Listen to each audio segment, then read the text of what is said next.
ఆడపడుచులందరికీ, మా మిత్రులకు, చిన్న పెద్ద అందరికీ ప్రత్యేక ధన్యవాదాలు. గ్రామ ప్రజలందరికీ నేను ఎప్పుడూ రుణపడి ఉంటాను.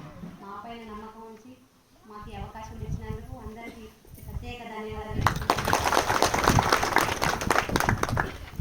ఉదాం గౌతమి జానారెడ్డి అని నేను తమ్మన్నపేట గ్రామ పంచాయతీ సర్పంచ్గా ఎన్నికైన నేను శాసనం ద్వారా ఏర్పాటు చేయబడిన భారత రాజ్యాంగానికి నిజమైన విధేయతను కలిగి ఉంటానని, భారతదేశ సార్వభౌమత్వాన్ని మరియు ఏకత్వాన్ని కాపాడుతానని, తెలంగాణ పంచాయతీరాజ్ చట్టం 2018 మరియు దాని కింద రూపొందించబడిన నియమావళి ప్రకారం నా విధులు బాధ్యతలను భయము మరియు పక్షపాతం లేకుండా ఎటువంటి నిష్ఠతో మరియు నిజాయితీతో నిర్వర్తిస్తానని దైవ సాక్షిగా ప్రమాణం చేస్తున్నాను.